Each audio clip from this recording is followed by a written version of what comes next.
So I was watching the X Zone TV channel last night when I was abducted by aliens, and they kept repeating to me over and over again, simultv.com, simultv.com. What's simultv.com? That's what I asked them. They had it written on the side of their UFO. How do you spell that? UFO. No, I mean simultv.com. simultv.com. simultv.com. Right. simultv.com. Interesting that you were abducted by aliens in a simultv.com UFO last night. Oh, yeah? Yeah. Now that you mention it, I remember now last night I was awakened from a deep sleep. My great-grandmother was standing there. She said she'd come from the hereafter to tell me about simultv.com. She even spelled it out for me. simultv.com, sonny boy. simultv.com. simultv.com, sonny boy. Wow. Yeah. Guys, you'll never guess what my psychic guru just told me. simultv.com. Exactly. Are you guys psychic too? Of course. We all know about simultv.com. simultv.com.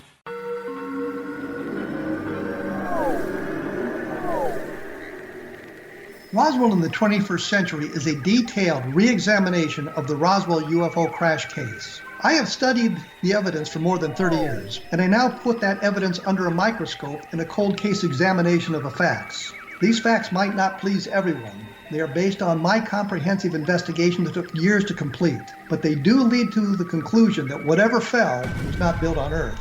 The best of Project Blue Book is based on the 22-year-long investigation conducted by the Air Force. But the book goes far beyond that, bringing in evidence that was uncovered long after Project Blue Book was ordered terminated. Using facts that were unavailable to the Air Force investigators, I was able to prove that the Air Force manipulated the data and drew unrealistic conclusions about the UFO sightings reported to them. My different perspective shows there was more to Project Blue Book than even the Air Force knew. Both books are available at Amazon.com. Join Patty Conklin and Healing Within Radio each week. More than entertainment, Healing Within offers educational, useful tools for everyday life. Listen for help overcoming fear, anxiety, and depression. Patty knows about eliminating cancer, MS, dementia, Parkinson's, and a host of illnesses that we face every day. Life can be good. Life is good. All you need are simple tools to start changing your life. Start right now by visiting pattyconklin.com, PATTICONKLIN. No matter where you are in the world, you can work with Patty through Skype, phone, or in person, visiting one of her retreats in Georgia. Visit pattyconklin.com today or call our offices at 404-474-0086. That's pattyconklin.com or call 404-474-0086.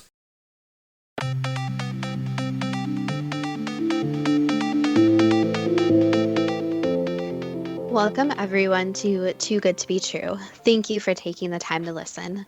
The subject for today's show is the Stanford Prison Experiment and other psychological experiments. Before we start getting into details, let's just briefly talk about psychic insight and how we apply it.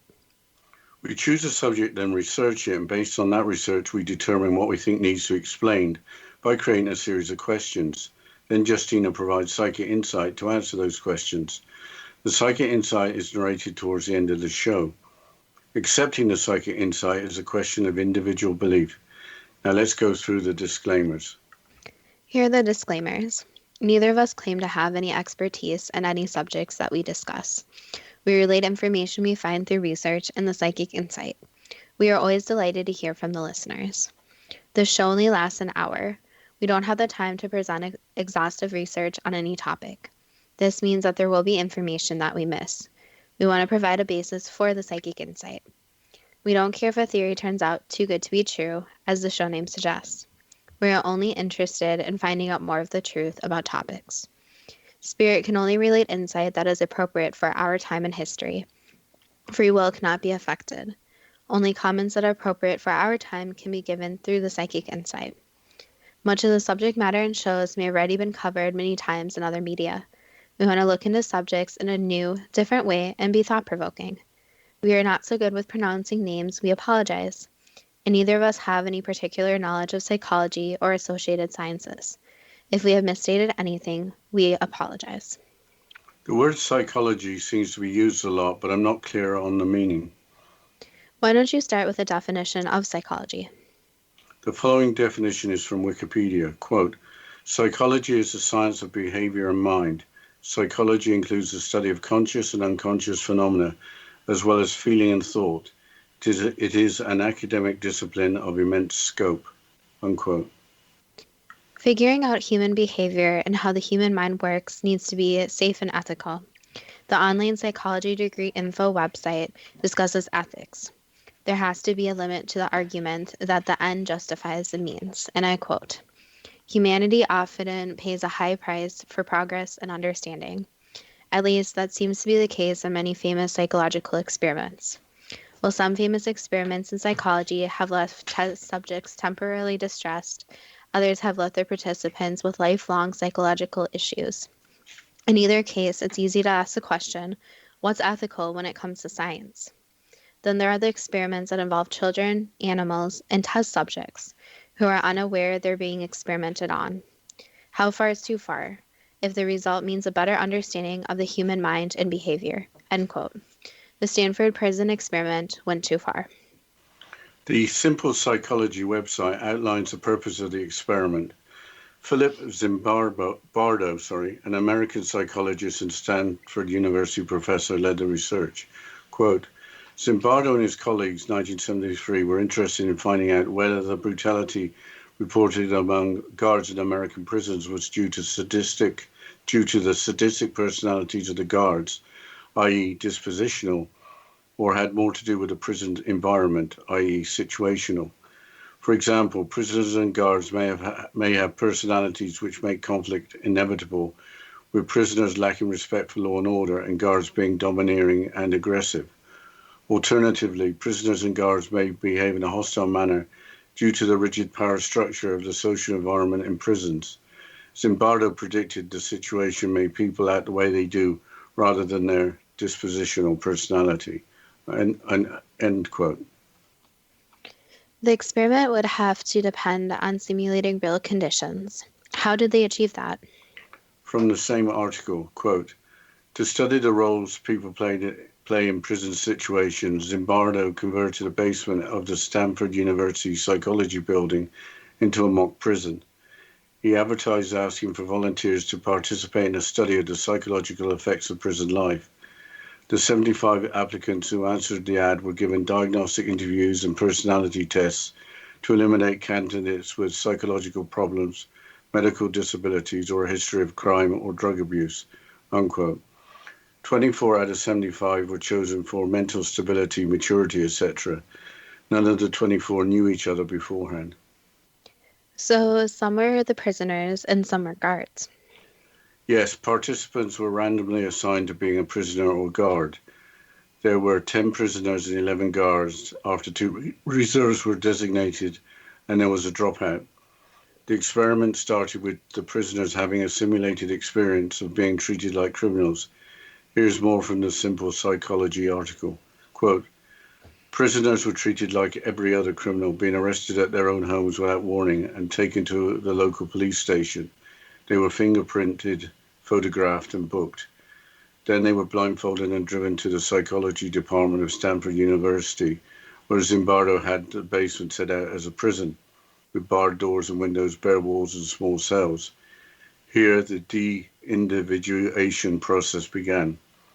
When the prisoners arrived at the prison, they were stripped naked, deloused, had all their personal possessions removed and locked away, and were given prison clothes and bedding. They were issued a uniform and referred to by their number only." Unquote.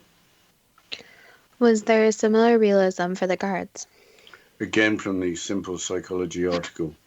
Quote, "All guards were dressed in identical uniforms of khaki, and they carried a whistle around their neck and a billy club borrowed from the police. Guards also wore special sunglasses to make eye contact with prisoners impossible. 3 guards worked shifts of 8 hours each. The other guards remained on call. Guards were instructed to do whatever they thought was necessary to maintain law and order in the prison and to command the respect of the prisoners. No physical violence was permitted. Zimbardo observed the behavior of the prisoners and guards as a researcher, but also acted as a prison warden." Unquote.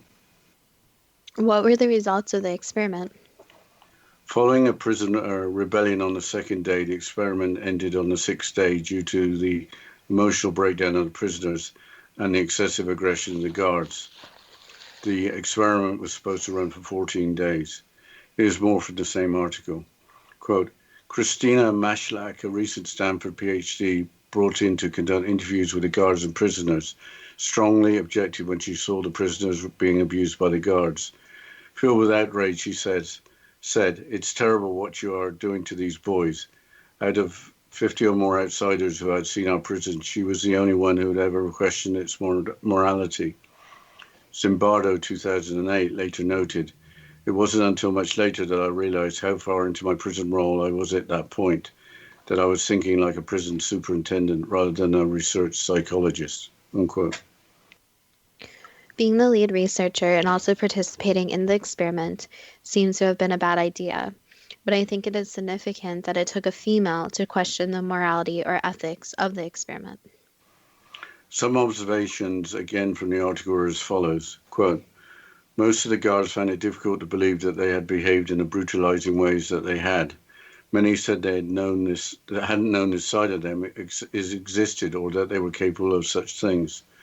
The prisoners, too, couldn't believe that they had responded in the submissive, caring, dependent way they had.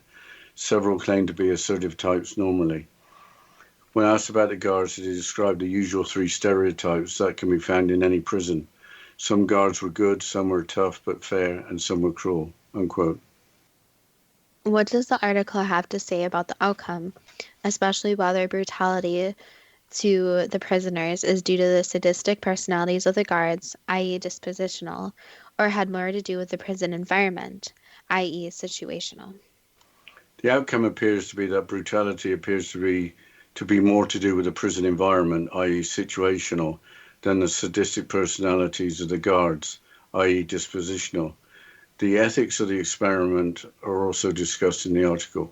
Quote, the study has received many ethical criticisms, including lack of fully informed consent by participants, as Zimbardo himself did not know what would happen in the experiment.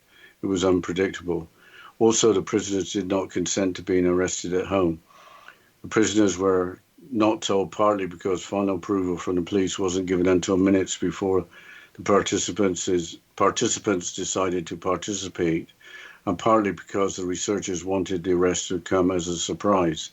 However, this was a breach of the ethics of Zimbardo's own contract that all the participants had signed, unquote.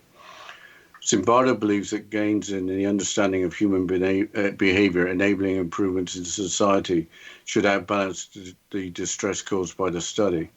I guess he's saying that the ends justifies the means. A critique of the experiment in the article suggests that the experiment and its findings have little merit. Quote, demand characteristics could explain the findings of the study. Most of the guards later claimed that they were simply acting. Because the guards and prisoners were playing a role, their behavior may not be influenced by the same factors which affect behavior in real life. This means the study's findings cannot be reasonably generalized to real life, such as prison settings, i.e. the study has low ecological validity, unquote. Let's turn our attention to the Milgram experiment. Wikipedia provides an overview. The Milgram experiment on obedience to authority figures was a series of social psychology experiments conducted by Yale University psychologist Stanley Milgram. They measured the willingness of study participants, men from a diverse range of occupations with varying levels of education, to obey an authority figure who instructed them to perform acts of conflicting with their personal conscience. Participants were led to believe that they were assisting in an unrelated experiment, which they had to administer electric shocks to a learner. But I think we'll have to talk about more of this after the break. Yes, we'll continue after this short break, and you're listening to Too Good to Be True with Justina Marsh and Pete Marsh on the X Zone Broadcast Network, www.xzbn.net.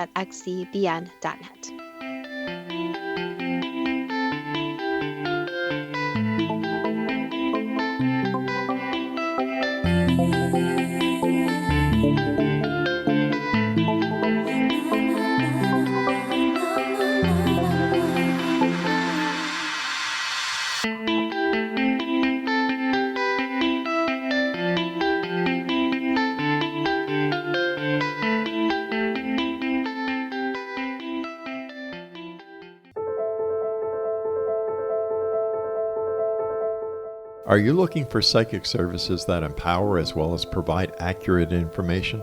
Jenny is a third-generation psychic with extensive esoteric training. A practicing professional intuitive for over 30 years, her accuracy is astounding.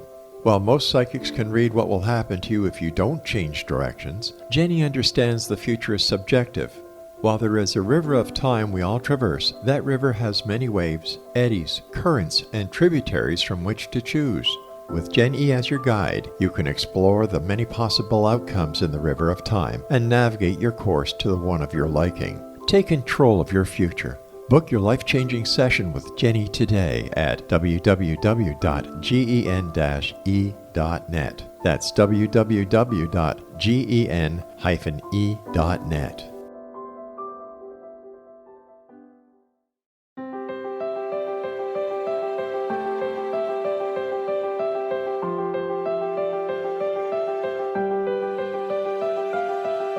Mission Evolution is dedicated to the well-being of the planet and animals, as well as the evolution of humankind. One major factor threatening all three is increasing toxicity. Heavy metals and other environmental toxins are poisoning our bodies, deteriorating our brains, blocking our spiritual connection, and shortening our lives. Yet these poisons are extremely difficult to remove. I'm Gwilda Wiyaka, and I recently became aware of a product created from the marriage of nature and nanotechnology called Vitality. It's formulated from zoolite, whose crystalline structure binds toxins, gently carrying them out of the body. The light is only as clear as the window through which it shines. Clear your body, shine your light into the world. Visit vitalityhappens.com for a 20% discount. Enter code PATHHOME.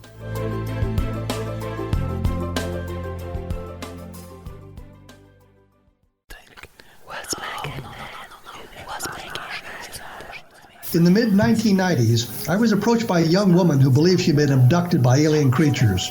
In conversations, I began a journey that took me not into the world of interstellar travel, but back through time into past lives. Under hypnotic regression administered by a professional rather than describing abduction, Jenny, as she is called, begins to tell a tale of horror in 19th century London. Her unbelievable past life seems to connect with Jack the Ripper and other monsters of the past. Throughout the session, Jenny provides a rich detail of her past lives that links some of the most horrific killers in history to one another. Using the resources of a university library in the pre-internet's day, I was able to verify some of Jenny's claims. She has knowledge that wasn't readily available to a suburban housewife. Does this prove the reality of her tales? Conversations attempts to answer that and other provocative questions. Conversations is available at Amazon.com.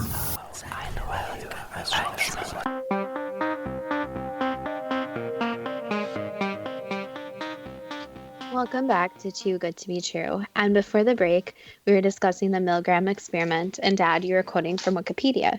Can you please continue with your quote? Yeah, I'll back up a little bit. Participants were led to believe that they were assisting in an unrelated experiment in which they had to administer electric shocks to a learner. These fake electric shocks gradually increased to levels that would have been fatal had they been real.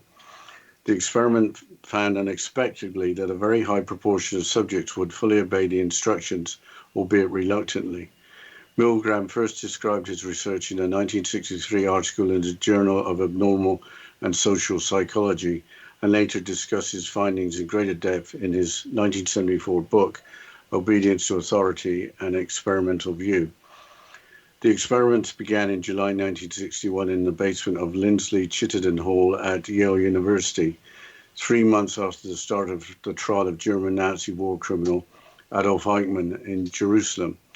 Milgram devised his psychological study to answer the popular contemporary question: could it be that Eichmann and his million accomplices in the Holocaust were just following orders? Could we call them all accomplices? The experiment was repeated many times around the globe with fairly consistent results, unquote. Albert Eichmann's abduction in Argentina, trial in Israel, and subsequent execution have been the subject of several movies, including in 2018, Operation Finale. What was the experimental setup? Here's more from Wikipedia. Quote, 3 individuals took part in each session in the experiment. The experimenter who was in charge of the session, the teacher, a volunteer for a single session. The teachers were led to believe that they were merely assisting, whereas they were actually the subjects of the experiment. The learner, an actor and confederate of the experimenter who pretended to be a volunteer. The subject and the actor arrived at the session together. The experimenter told them that they were taking part in a scientific study of memory and learning to see what the effect of punishment is on their subject's ability to memorize content. Also, he always clarified that the payment for their participation in the experiment was secured regardless of its development. The subject and actor drew slips of paper to determine their roles. Unknown to the subject, both slips said teacher. The actor would always claim that to have drawn the slip that read learner, thus guaranteeing that the subject would always be the teacher. Next, the teacher and learner were taken into an adjacent room where the learner was strapped into what appeared to be an electric chair. The experimenter told the participants that this was to ensure that the learner would not escape. In a later variation of the experiment, the confederate would eventually plead for mercy and yelled that he had a heart condition. At some point prior to the actual test, the teacher was given a sample electric shock from the electroshock generator in order to experience firsthand what the shock that the learner would supposedly receive during the experiment would feel like. The teacher and learner were then separated such that they could communicate, not see each other. The teacher was then given a list of word pairs that he was to teach the learner. The teacher began by reading the list of word pairs to the learner. The teacher would then read the first word of each pair and read 4 possible answers. The learner would press a button to indicate his response. If the answer was incorrect, the teacher would administer a shock to the learner, with the voltage increasing in 15-volt increments for each wrong answer. If correct, the teacher would read the next word pair, unquote. So the teachers were led to believe that they would be administering actual electric shocks that would affect the learner strapped to an electric chair. There would be no experimental value if that were not the case. The Wikipedia article continues, quote, the subjects believed that for each wrong answer, the learner was receiving actual shocks. In reality, there were no shocks. After the learner was separated from the teacher, the learner set up a tape recorder integrated with the electroshock generator, which played pre-recorded sound for each shock level. As the voltage of the fake shocks increased, the learner began making audible protests, such as banging repeatedly on the wall that separated him from the teacher. When the highest voltages were reached, the learner fell silent. If at any time the teacher indicated a desire to halt the experimenter was instructed to give specific verbal prods. The prods were in this order. Please continue. The experiment requires that you continue. It is absolutely essential that you continue. You have no other choice. You must go on. If the subject still wished to stop after all 4 successive verbal prods, the experiment was halted. Otherwise, it was halted after the subject had given a maximum 450-volt shock 3 times in succession. The experimenter also had prods to use if the teacher made specific comments. If the teacher asked whether the learner might suffer permanent physical harm, the experimenter replied, although the shocks may be painful, there is no permanent tissue damage, so please go on. If the teacher said that the learner clearly wants to stop, the experimenter replied, whether the learner likes it or not, you must go on until he has learned all the word pairs correctly, so please go on, unquote. It is not stated, but I would imagine that a teacher with a knowledge of electricity would be suspicious. A 12-volt jolt from electric fence, such as used to contain cattle, is painful enough, with 450 volts or much less being lethal. What was the actual proportion of teachers that continued to the end of the experiment? 65% defined predictions of a minimal percentage made before the experiment started. Later in 1974, Stanley Milgram wrote the following, quote, the extreme willingness of adults to go to almost any lengths on the command of an authority constitutes the chief finding of the study and the fact most urgently demanding explanation. Ordinary people simply doing their jobs and without any particular hostility on their part can become agents in a terrible destructive process. Moreover, even when the destructive effects of their work become patently clear and they are asked to carry out actions incompatible with fundamental standards of morality, relatively few people have the resources needed to resist authority, unquote. Let's move on to the bystander apathy experiment. The Explorable website explains the tragic background to why the experiment was run.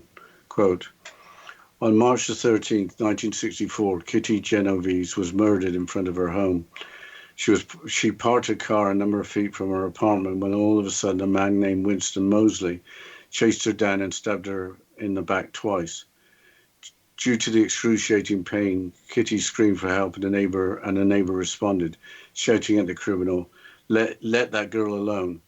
Immediately after getting the attention of the criminal, Winston fled the scene and left the girl crawling towards her apartment. Several witnesses reported to have seen Winston flee the scene with his car and return 10 minutes after the response of one of the neighbors. After seeing his prey lie on the ground almost unconscious, he stabbed the already wounded Kitty Genovese several times more. After this, he stole the money of the victim and sexually assaulted Miss Genovese. A neighbor phoned the police and an ambulance arrived, but it was too late to help the assaulted Kitty Genovese, unquote. Apparently, 38 neighbors witnessed the assault and murder, but that is disputed. It seems unclear how many neighbors were witnesses and what they heard and saw. Winston Moseley, after being apprehended for another crime, spent 52 years in prison before dying in 2016. Social psychology researchers Bibb Latane and John Darley, both from prestigious universities, developed a hypothesis as to why Kitty Genovese did not receive any help until it was far too late. What was their hypothesis? Their hypothesis was that when we are in the presence of other people, we are less likely to help in an emergency, for which they created the bystander apathy experiment, which was run in 1968. Actually, there were two experiments as explained by the Albert website. Quote, in the first experiment, Latane and Darley recruited college students to participate in what seemed to be an innocent talk with other college students. Each participant was given headphones and a microphone and stayed alone in a room, talking to other students through the intercom. According to the researchers, this was done to protect everyone's anonymity. The theme of the conversation was college life problems, worries, and the like. Next, Latane and Darley divided the participants into three groups. The first group thought they were talking one-on-one with the other person. The second group thought they were talking with two other people. The third group thought that they were talking in a group of 5 people. In a certain point of the conversation, a person in the intercom started acting as if he was having a seizure and asked for help. Latane and Darley wanted to investigate the difference of behavior between each group, according to the number of witnesses. These were the results. When participants thought they were the only ones who could help, 85% of them left the room and asked for assistance. When participants thought there were 2 other bystanders with them, the number dropped to 64%. In the situation with 4 bystanders, only 31% of participants searched for help, unquote. What was the second experiment? They looked into the situation where we could ourselves be in danger. Quote, the second experiment, Latane and Darley once again recruited college students, this time to fill out a questionnaire. They divided the participants into 2 groups. Participants filling out the questionnaire alone in a room, participants filling out the questionnaire with many confederates in the room who were also filling out the questionnaire. A few minutes after the participants started the task, a black smoke started to creep out from the room's air conditioner. It gets thicker and thicker until the room is filled with smoke. However, in the second group, the Confederates were instructed to ignore the smoke, and no one seems to have been bothered about it. What do you think happened? I think with that, we have to go to the break, Justine. Yes, we'll continue after this break, and you're listening to Too Good to Be True with Justina Marsh and Pete Marsh on the X Zone Broadcast Network, www.xzbn.net.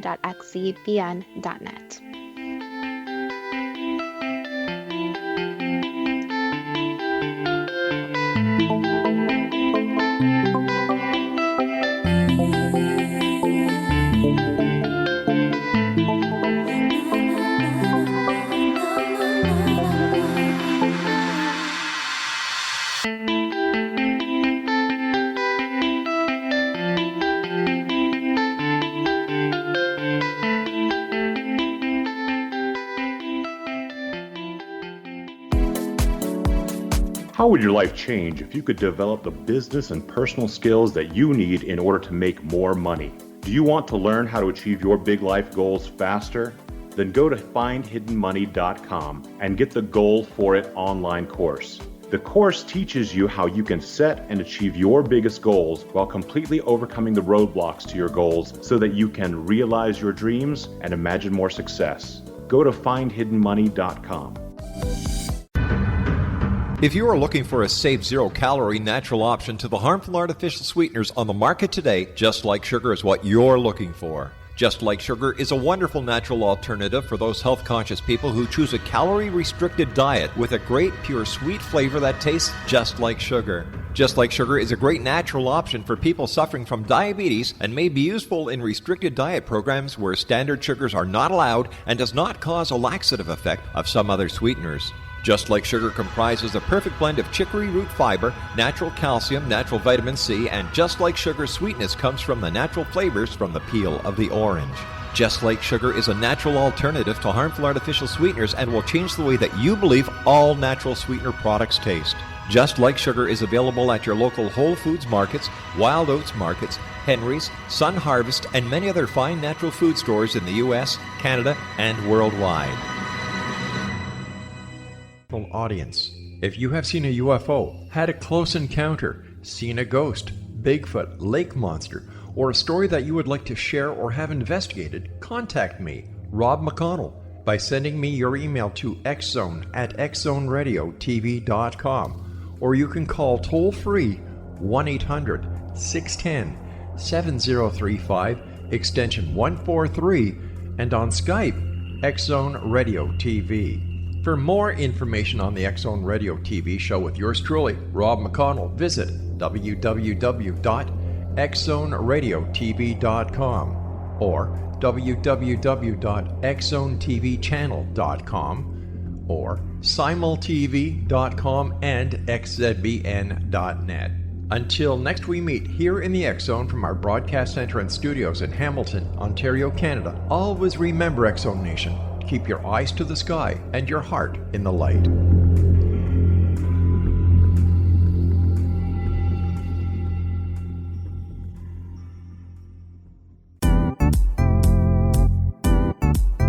Memorable dynamic presentations are a not-so-secret weapon in the business world.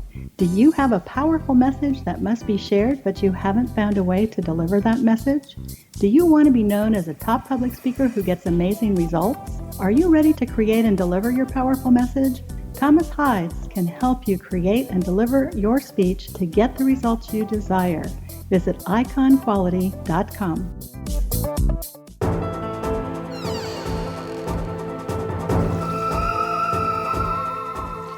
Welcome back to Too Good to Be True. And before the break, Dad, you're quoting from the Albert website.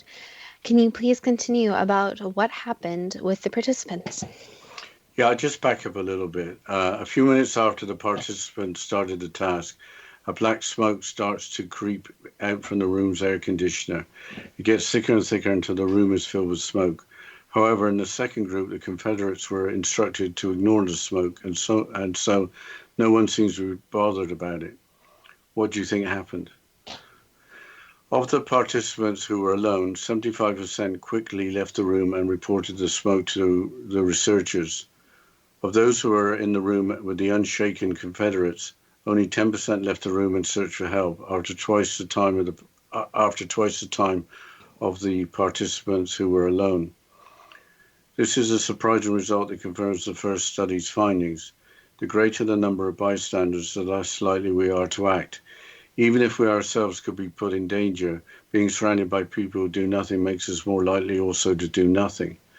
This opposes the intuitive idea that the more people there are in an emergency situation, the more likely it is that someone would call for help.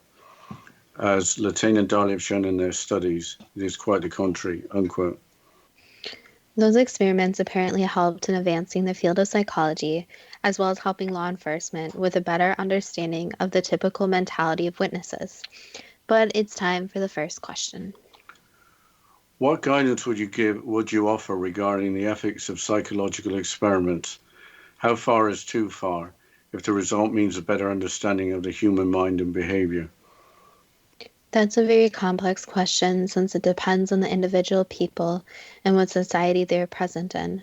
But the question is that when people are pushed too far or to a point to break them, a lot is learned. However, there's always the question, is it worth it if they are pushed to this point? So to answer this would depend on the subjects and what they are willing to consent to. Some subjects do consent to something that is more extreme. Obviously, there has to be safeguards in place and where they can exit the experiment at any time. What alternatives are there for experiments on human subjects for scientific investigation of conscious and unconscious phenomena, as well as feeling and thought? Basically, there are computer replacements, so teaching a computer how to be human could be one of the solutions. However, this is a tricky question since most people go straight to using animals. But animals and humans are very different. Their consciousness is different. And again, there is this issue of consent where animals cannot actually consent. So pushing technology towards being more human-like is the better solution. For the Stanford prison experiment, why would it be important in just one controlled situation to know whether the brutality reported among guards in American prisons was due to the sadistic personality of the guards, i.e. dispositional, or had more to do with the prison environment, i.e. situational? Basically, to get a better understanding of humans and also a better understanding of the prison system. So the issue is, in many regards, humans are unknown, especially ones that act in a way that society deems unacceptable. So there are still many more questions, and finding the answers is the hard part. Why wouldn't there be variation in both the personality of the guards and in different prison environments, such that it would be more useful to study prisons with high and low levels of brutality? The issue is humans by nature behave in a different way if they are being watched. So if they know they are being watched, this would be an issue. Obviously, with different technology now, it would be easier. But again, when humans, know they are being watched, they act in a very different manner. Why was it so important that the assigned prisoners were treated like criminals and being arrested at their own homes without warning and taken to the local police station? Just to make it more realistic and put more fear into the realistic touch of their experience. Wasn't it enough that on arriving at the simulated prison, they were stripped naked, deloused, had all their personal possessions removed, etc., issued a uniform and referred to by number only? Unfortunately, that is the reality of how some humans are treated. So again, to get the more realistic, that is how some humans are treated or worse. Depending on the country, some humans have it worse than that. Why would the main researcher not see that the experiment was tainted by taking on the role of a prison warden? He had some personality issues, you could say, so he couldn't even evaluate his own behavior. Was Christina Maslach the only woman involved in the experiment? Yes. When brought in to conduct interviews with the guards and prisoners, why was Christina the only person to object when she saw the prisoners being abused by the guards? 2 reasons. One, because she was an outsider, so she was not with the experiment the entire time. Number 2, generally women do not accept physical violence as much as men. Again, this is a generalization and not always true. But in a lot of regards, women view more talking and expressing versus the physical. Why was it only Christina that objected and questioned the morality of the experiment? Again, it brings into that she was not involved from the start, but also her morals and ethics. Why did it take over 30 years for the main researcher to realize that at the time he was thinking like a prison superintendent rather than a research psychologist? Basically, it's hard for people to evaluate themselves. In many cases, people cannot look at themselves in this more outside view. Wouldn't a prison warden want to remedy a situation rather than letting it continue to get worse? Not always. It depends on the person's motives. Did most of the guards actually find it difficult to believe that they had behaved in the brutalizing ways that they had? 100% yes. Did many of the guards actually say they hadn't known that a brutalizing side of them existed or that they were capable of such things? Yes. Did the prisoners actually disbelieve that they had responded in the submissive, cowering, dependent way that they had with several claiming to be assertive types normally. Correct, yes. Did the prisoners describe the guards as the usual three stereotypes? Some guards were good, some were tough but fair, and some were cruel. Yes. Were guards and prisoners just saying what was expected of them? Sometimes yes, and other times as human nature, where they didn't really think before they spoke. Can the outcome be arrived at that brutality appears to be more to do with the prison environment, i.e. situational, than the sadistic personality of the guards, i.e. dispositional? Yes and no. For the most part, yes, depending on the situation. It also has to be taken into account that some people go for the more control roles, such as a prisoner guard, since they are very controlling and want this control. Some individuals are just programmed that way. At the time of the experiment, why wasn't the lack of fully informed consent with the prisoners being arrested at their homes seen as an ethical issue? Humans don't always think long term, so nobody really thought long term effects. They just wanted the results and wanted them quickly. Did the ends justify the means in terms of the value of the information gained by the experiment with the suffering induced by it? That's really a question for the participants, if their suffering is worth the results. But in many cases, the people and the long-term effects are not worth the results, since they suffer long after the experiment is over. What can we learn from the Stanford prison experiment? That humans don't really understand how to conduct human trials. It's something that is still in process. This isn't the first case of researchers overstepping their bounds. Again, human nature has to be taken into account. Humans do go into the fight or flight just like animals. Changing subject to the Milgram experiment, or the background to it, why would SS officer and convicted war criminal Adolf Eichmann be thought of as just obeying orders when he was a major organizer of the Holocaust? That's a tricky question where there are two sides, where some people believe he was just following orders and others believe he had a major role. It goes back to the idea that there is a large population of people who want to see the good in people and not think about their more evil side. Did Adolf Eichmann have any remorse regarding his role in the Holocaust? That's again a complicated question that would have to be asked to him and answered by him. It's difficult to define or put a number on how much remorse a person has and if it justifies what they've done. Why did Eichmann get so much assistance when escaping from Germany to Argentina in 1950? Basically, he was likable, so people wanted to help him. With Eichmann having to be abducted from Buenos Aires, why would the Argentine government have denied extradition of a known criminal? There was more political agreements behind the scenes. Was it entirely ethical for the teachers to be led to believe that they were merely assisting when they were actually the subjects of the experiment? Again, ethics and morals depend on the person. Again, there has to be full consent. That's where human trials become tricky, is that people need to know exactly the side effects and what they're in for.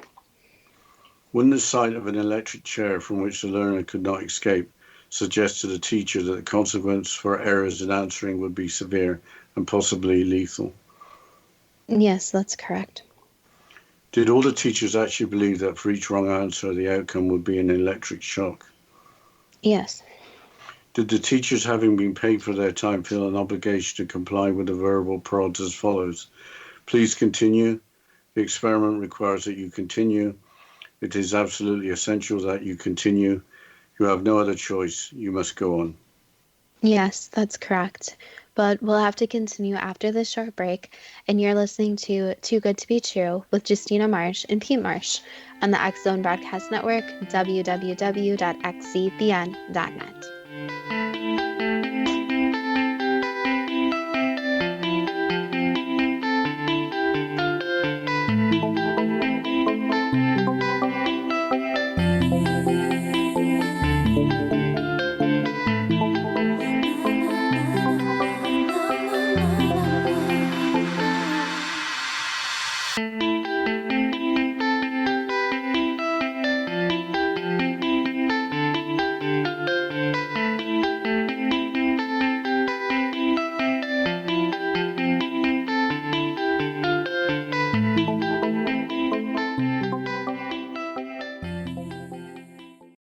was watching the X Zone TV channel last night when I was abducted by aliens, and they kept repeating to me over and over again, simultv.com, simultv.com. What's simultv.com? That's what I asked them. They had it written on the side of their UFO. How do you spell that? UFO. No, I mean simultv.com. simultv.com. simultv.com. Right. simultv.com. Interesting that you were abducted by aliens in a simultv.com UFO last night. Oh, yeah? Yeah. Now that you mention it, I remember now last night I was awakened from a deep sleep. My great-grandmother was standing there. She said she come from the hereafter to tell me about simultv.com. She even spelled it out for me. simultv.com, sonny boy. simultv.com. simultv.com, sonny boy. Wow. Yeah. Guys, you'll never guess what my psychic guru just told me. simultv.com. Exactly. Are you guys psychic too? Of course. We all know about simultv.com. simultv.com.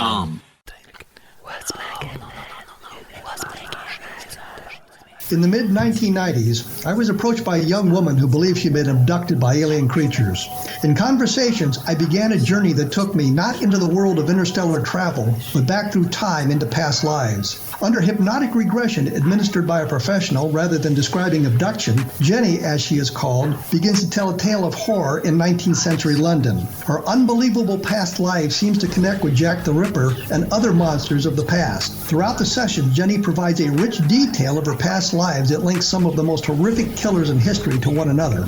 Using the resources of a university library in the pre-internet day, I was able to verify some of Jenny's claims. She has knowledge that wasn't readily available to a suburban housewife. Does this prove the reality of her tales? Conversations attempts to answer that and other provocative questions. Conversations is available at Amazon.com.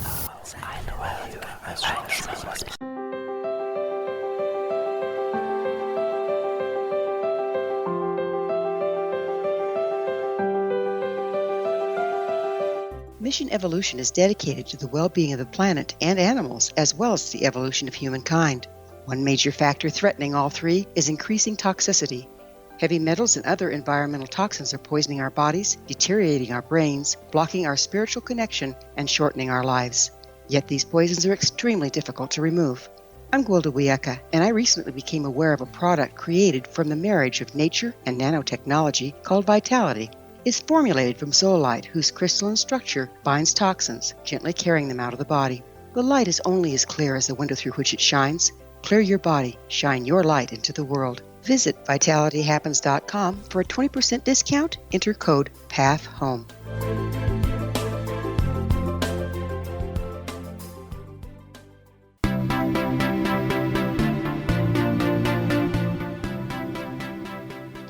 Welcome back to Too Good to Be True. And before the break, we're going through the questions and psychic insight.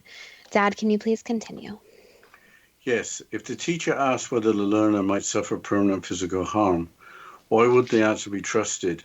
Although the shocks may be painful, there is no permanent tissue damage, so please go on.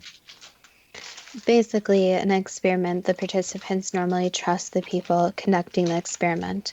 Even in experiments with animals, the trust is built, and basically the trust is used against them.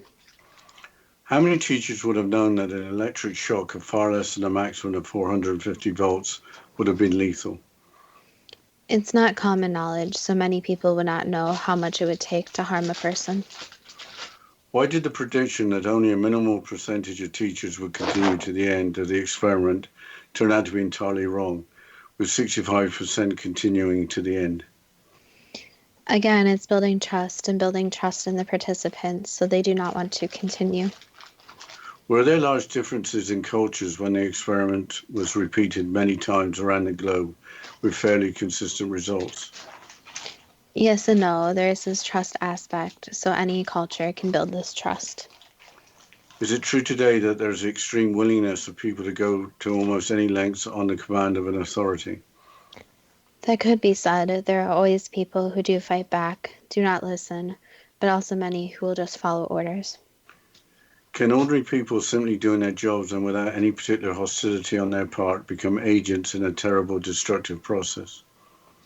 Anything is possible, so yes, that could happen. Is it true that when people are asked to carry out actions incompatible with fundamental standards of morality, relatively few have the resources needed to resist authority. Again, that is a very assumption-based statement, where yes, there are cases that is true. Were the results of the Milgram experiment helpful in understanding how the Holocaust occurred, even though disobeying orders would have resulted in severe punishment, including the death penalty? Yes, partially yes. And again, it goes back to this more mind control and trust that is felt. What can we learn from the Milgram experiment? Basically, that any participant you put in an experiment is almost the same design. There's this trust built, and they will trust almost everything that is said. If you say something or someone will not be harmed, or you're doing it for the best or things like that, there's this mind control aspect where they trust they are doing the best or right thing, and they will be told that they are doing the right thing. Changing subject to the bystander apathy experiment and the background behind it, are the details correct in that Kitty Genovese, after parking her car near her apartment, was chased down by Winston Moseley, who twice stabbed her in the back? Yes. After Kitty screamed for help and the neighbor responded shouting at the criminal, "Let the girl alone," with Winston Moseley fleeing the scene, why didn't that neighbor or another neighbor call the emergency services for help? They didn't want to be involved, so they didn't think it was their business. Is there any reason why people would think that way? Was it that being neighborly was not part of being a neighbor? That is part of it, and also that if it's not their problem, they don't want to become involved in the bigger problem. Had the emergency number 911 been in place in 1964, would there have been an immediate response as citizens would have had the mindset of calling 911? Not always, no. There are many that will see something happen, but just don't want to get involved. How did Winston Moseley know he was safe from arrest after returning 10 minutes following the response of the neighbor? He didn't. He just took a chance. With Kitty Genovese almost unconscious on the ground, why did no one go to her aid or try to prevent Moseley from stabbing her again? Again, they didn't want to be involved, and there's some fear in getting involved where they didn't want to be harmed or get their families harmed. Why did it take a sexual assault on a dying or dead victim by Moseley for a neighbor to call the police? Because it put it over the edge for that neighbor where they couldn't stop and stand by any longer. Were there 38 or more neighbors who witnessed the murder and assault, with only one neighbor taking action that was too late to help Kitty Genovese? For adults, yes. Was Winston Moseley under the influence of alcohol or drugs when he committed capital crimes in plain sight? He had drugs in his system, yes.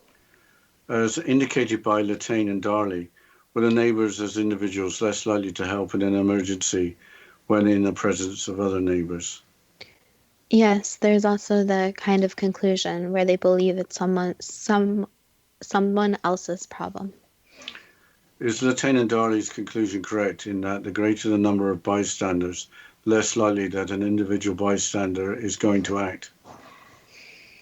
Yes and no again. It depends on the situation and the person. But yes, that conclusion can be drawn, yes. Even if we ourselves could be in danger, does being surrounded by people who do nothing make us more likely also to do nothing? Yes. Is the reason for not acting the assumption that somebody else is going to act or being judged on one's actions, or a combination of the two? Yes, it's a combination of the two. Is calling for help a matter of responsibility? If I'm alone, are the consequences of mitigating a dangerous situation down to me as an individual, so I am more likely to act? Yes, and also there are no other people watching you act either. Was the bystander apathy experiment or experiments entirely ethical? Again, that's a very difficult question, since ethics and morals are based on an individual, so some would say no. What else can we learn from the bystander apathy experiment? Basically, if you see something or if something is wrong, make sure you call it in. It's better to have multiple people call it in rather than nobody. Even if you think it's not your place to call it in, you may be saving someone from harm. The first two experiments involved inhumanity to fellow humans. Did the results arise from our inability or reluctance to recognize suffering in others? Not 100% no. It's also the lack of understanding. There's a lack of understanding of humans, don't fully understand other humans, and don't understand themselves. It comes back to how humans are going away from really helping each other understand each other, but go on with their daily tasks and focus on what they need to focus on. It takes a lot to understand another person and another person's perspective. Why is helping our fellow human beings less important to us when there is shared responsibility? Basically, the group mentality. So following the group is very important and is embedded in the history of humans, where it's harder to speak up rather than follow the group. Is there a danger with today's social media with potentially greater shared responsibility that there is less likelihood of an individual taking action, or have the dynamics changed? Yes, they have, where social media has made it easier for people to have a voice and follow the group and do more unethical things.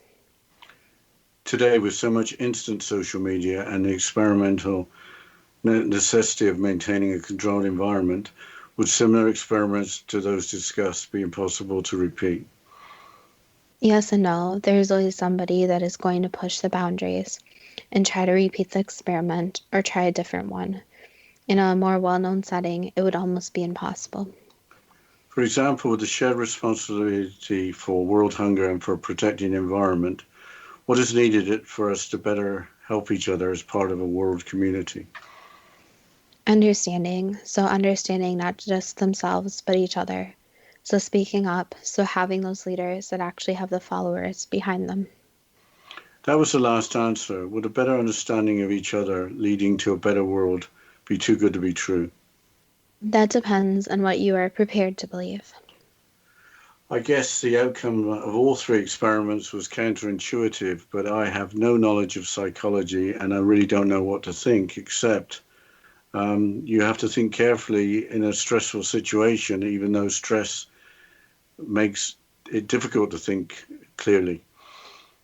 Well, I think what's most complicated is that a lot of the big lessons and what psychologists have learned over the years are usually in situations that were accidental or could not be performed today. So it's interesting looking back at these because in a lot of cases, especially with the Stanford prison experiment, things like that wouldn't get approved nowadays. Okay. I wonder if we should ask for more suggestions for future shows. We can do that, but I also want to bring up one other point about today's show is that there was a mention of animal testing, and it's interesting comparing the human testing and, really evaluating the brain of humans to animals also.